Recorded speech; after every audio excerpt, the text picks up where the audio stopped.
Faça uma análise, você não precisa de mim, esquece de mim. Saia aí fora em Criciúma e faça uma pesquisa. Vá em todas as igrejas que têm o costume de exorcismo, mas vai em vários cultos dele. E você vai perceber que toda sexta-feira, como é que é o nome dessa sexta-feira que diz? Sexta o quê? Sexta forte, né? Sexta-feira aí, desencapetamento.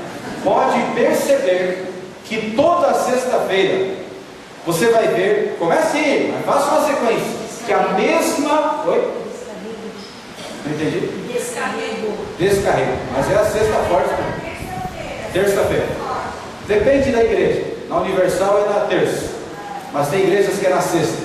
E dentro desse aspecto, para você ter uma ideia, a pessoa vai até lá e faça uma análise e fique só de olho, e você vai perceber que muitos do que perderam o demônio na terça, na outra terça tem de volta. Que perderam na sexta, na outra sexta tem de volta. Se você duvida de mim, vai lá e veja, porque eu já fiz isso. Porque aqui está falando de um Deus que quando Ele liberta o que, irmãos? De uma vez só.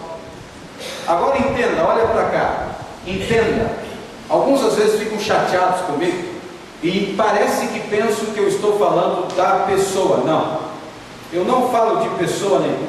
Você tem que aprender a separar. Note que a história diz, e está provado que nós temos 38 mil tipos diferentes de religiões, certo? Deus é um só, ok? Mas Deus tem filhos espalhados em todas as igrejas, sim ou não? Sim. Isso é um fato. Lembra na noite que nós lemos o verso da Bíblia, que Deus dizia, povo meu, em todas as igrejas. Agora note, dizer que todas as igrejas são de Deus, aí nós temos um problema. Sabe por que nós temos um problema? Quem que escreveu esse texto aqui? Ou melhor, quem disse esse texto aqui? Jesus. Se todas as igrejas são verdadeiras, então Jesus mentiu. Ouviu? E Jesus mente? Não. Se todas as igrejas são verdadeiras, então jogue a Bíblia fora. Porque a Bíblia está falando aqui, que muitos naquele dia que estão fazendo revelação, que estão expulsando o demônio e que estão fazendo aqui curas e milagres, não irão para o céu porque Jesus não os conheceu. Usaram o nome de Cristo, mas não estarão lá. É forte ou não é forte isso? Mas quem está falando? Eu? Quem está falando, irmãos? Jesus está falando. Eu prefiro ficar com Jesus Cristo. Não sei você. Mas pastor, o meu pastor é muito bonzinho. Então fique com ele, meu amigo. Fique com ele, e quando Cristo voltar, pergunte quem estava certo, se era a Bíblia ou era ele. Eu preferi o dia que eu conheci essas verdades da palavra de Deus, ficar com isso aqui, porque isso aqui é um mapa para levar para o céu. Outra coisa não é. Agora, note que quando nós olhamos para isso, vem a pergunta na nossa mente: quem são as meretrizes? Quem são as filhas da igreja mãe? E nós vamos à história nesta noite aqui no telão. Vamos à história aqui nesta noite. Quando nós encontramos o Deus Todo-Poderoso, vamos voltar atrás na história aqui, O planeta Terra, segundo a Bíblia, tem quantos anos? Segundo a Bíblia, 6.000 anos. Quando Deus criou o planeta, Ele colocou um casal para viver aqui nesta terra. Como era o nome deles? Adão e a sua esposa Eva. E Cristo ensinou, ou melhor, Deus ensinou muitas coisas a este casal. E você sabia que naquela época Deus descia para estar com o ser humano, o homem? E aí o que acontecia? Ele começou a ensinar para Adão e a sua esposa Eva a religião de Deus. Ou seja, quando o mundo começa, nós só tínhamos uma religião, e essa religião era verdadeira, pura, maravilhosa, e saiu da mão de quem, irmãos? Da mão de Deus. Depois o tempo foi passando e a história se dividiu. Lembra que o Adão teve 2 filhos. O nome de um era Abel e o outro era Caim. E o Abel era aquele filho que queria obedecer e fazer a vontade de Deus, custe o que custar. O Caim já era um indivíduo mais complicado. E esse Caim queria fazer algumas coisas que não eram muito ali a favor daquilo que Deus desejava. Nós já tínhamos passado pelo processo ali de pecado. O pecado havia entrado no mundo e agora o homem estava sofrendo até para produzir o grão da terra. Se naquela época já sofreu, imagine hoje como nós sofremos. E você conhece a história, o Caim matou Abel. E quando Caim mata o Abel, o tempo vai passando e muitas coisas acontecem, e se divide na história em dois grupos de pessoas. Existia o povo de Deus, que era a religião verdadeira, a igreja de Deus. Existia agora o povo do mundão, que veio de Caim, o povo que não sabia, não queria saber das coisas de Deus. Até que chegou um dia em que Deus olhou aqui para a terra e disse: eu me arrependi de criar a raça humana. E chamou um homem. Qual era o nome dele, irmãos? O Noé. E disse: Noé, constrói um barco, uma grande arca, recolhe os animais e entra na arca você e sua família. Ele pregou aí um grande período, mas ninguém se converteu. Foi o evangelista mais frustrado, um dos, mais frustrados da história. Conseguiu aí somente 7 pessoas aceitarem o seu apelo, e aí a Bíblia fala que Deus mandou um dilúvio.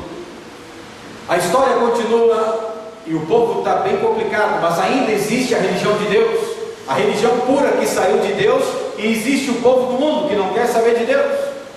Num dia acontece o seguinte: Deus chama um homem e diz assim: Abraão, sai da tua barraca. E ele saiu da barraca naquela hora. E Deus disse assim: Abraão, olha para o céu, quantas estrelas que existem no céu? E ele começou a contar. Você sabe que as estrelas são assim, tem um punhado ali, uma solta lá, e ele come: ei, Senhor, perdi a conta. Ô Abraão, conta de novo aí, rapaz. E aí aconteceu que ele tenta contar de novo e ele não consegue contar. Você conhece a história também? Ele diz: Senhor, eu não consigo contar as estrelas. E ele diz assim: Abraão, assim como são as estrelas dos céus, serão o quê? Os teus descendentes. A tua família, Abraão, será como uma multidão que ninguém pode contar. Aí o Abraão ficou preocupado com isso e disse: mas como pode, Senhor? Minha mulher é estéril, tem 90 anos, está seca, não pode mais dar à luz a filhos. E nós já falamos sobre isso. A mulher aí, baseado em um costume pagão, essa mulher pega e dá a serva Agar, uma garota de 23 anos, para que ele cometa o adultério, e ele tem um filho com essa mulher. Como é o nome do garoto? Ismael. Passado um tempo, aparecem 3 personagens andando pelo meio do deserto, e eles vêm em direção a Abraão, e ele era um camarada assim, muito gente boa, e ele arruma água, lava o pé daquele povo, mata um animalzinho, dá carne para eles comerem, pão também, e eles fazem uma promessa dizendo a Abraão: daqui 1 ano, Sarai, sua esposa, dará à luz e terá um filho. E ela estava lá atrás dentro da barraca, e ela dá risada, e ela ri. Eles: como pode eu, velhinha, dar à luz a um filho? Que loucura! E quando ela sai, nós já falamos sobre isso, ela vem até eles ali, e ela disse assim, ou melhor, o anjo olha para ela e disse assim: por que você riu, mulher? Porque riste, o nome dele será Isaac, que significa aquele que ri. E você conhece a história, e ela teve um filho. E aí entra na história o seguinte: Abraão conta as estrelas, de Agar vem Ismael, e de Sarai, que depois Deus muda o nome para Sara, vem o Isaac. O tempo vai passando e nós começamos a ter alguns problemas dentro da família de Abraão. E isso é uma prova para mim e para você que nem um homem nem uma mulher deveria ter um outro homem ou uma outra mulher na história do seu casamento. É encrenca na certa e você vai ter dificuldades. E começou a ter problemas dentro do relacionamento da família. A Sara começou a brigar com Agar por causa de Ismael, e começou a querer que Abraão desse mais atenção para Isaac e não para Ismael, e começou uma encrenca. E Deus chega para Abraão e diz assim: Abraão, pega aí a tua serva e manda ela pegar o filho e dá aí alguma coisa para ela e manda embora da casa, e eu vou cuidar deles. Interessante na história, quando você lê a Bíblia, que o Abraão, ele pegou uma quantidade de pão e deu para eles, e pegou um cantil de água e deu para eles, e mandou atravessar o deserto. Humanamente falando, meu amigo, o deserto é um lugar terrível. Eu estive lá no ano passado. Se você estiver ali e só com isso de água, você está morto. Piorou com essa quantidade, a ração para um dia de viagem.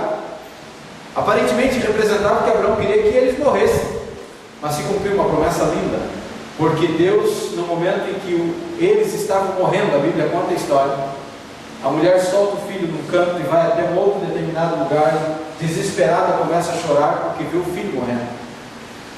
E Deus aparece e diz para ela, ou melhor, Deus fala para ela: mulher, farei do teu filho uma grande nação. não irei desamparar o teu filho. E aí brota a água da terra, reanima o ânimo, ela dá para o filho também. E olha o que acontece na história, interessante. Surge aí duas nações, e se separam agora na história duas nações. De Ismael veio o povo do deserto, os ismaelitas. E aí o que acontece? De Isaac, nós conhecemos a história, aos 40 anos de idade vão em busca de uma esposa para Isaac, e ele casou com Rebeca. Desse casamento eles tiveram dois filhos, eles tiveram Esaú e também tiveram Jacó.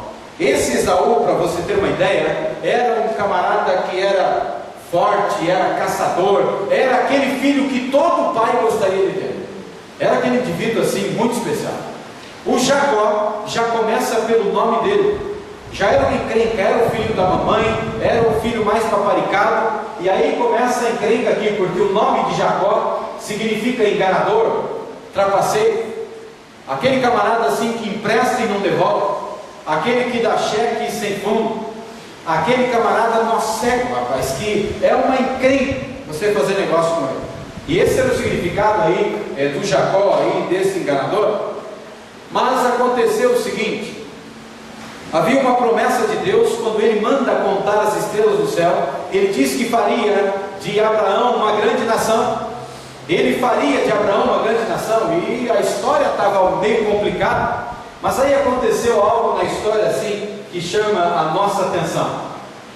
Você conhece a história aqui, ó, o Isaac já estava bem velhinho, e havia um costume naquela época de dar a bênção para o primeiro filho.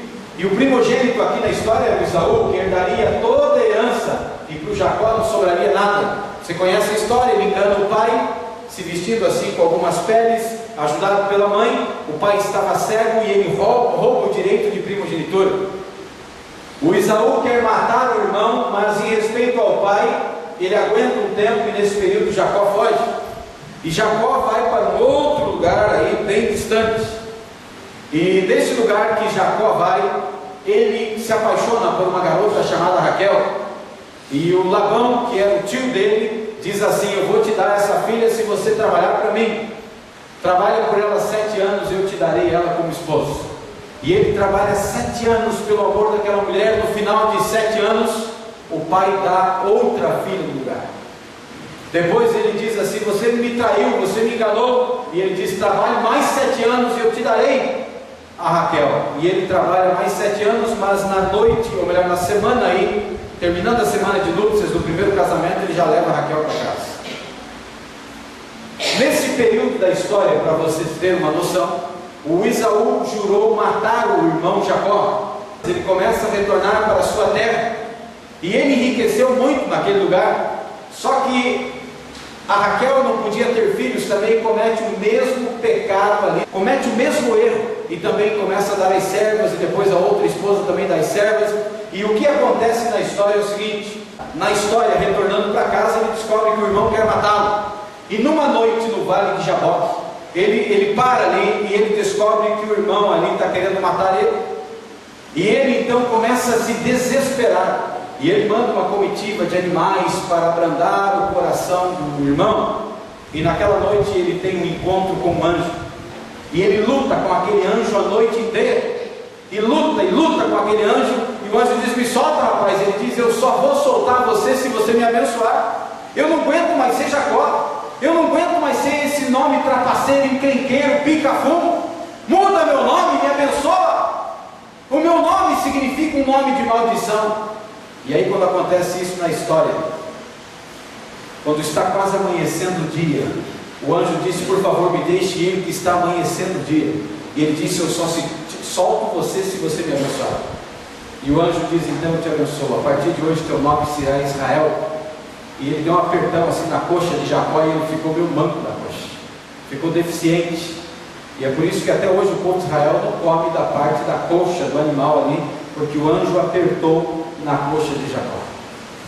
E o nome de Israel agora é mudado e significa uma bênção. Essa parte aqui do nome de Israel significa, essa parte El. Todas as pessoas que têm El no nome significa companhia de Deus, presença de Deus. E ele já começa a ter a presença de Deus, e o nome traz aqui agora aquele que lutou com o anjo e venceu.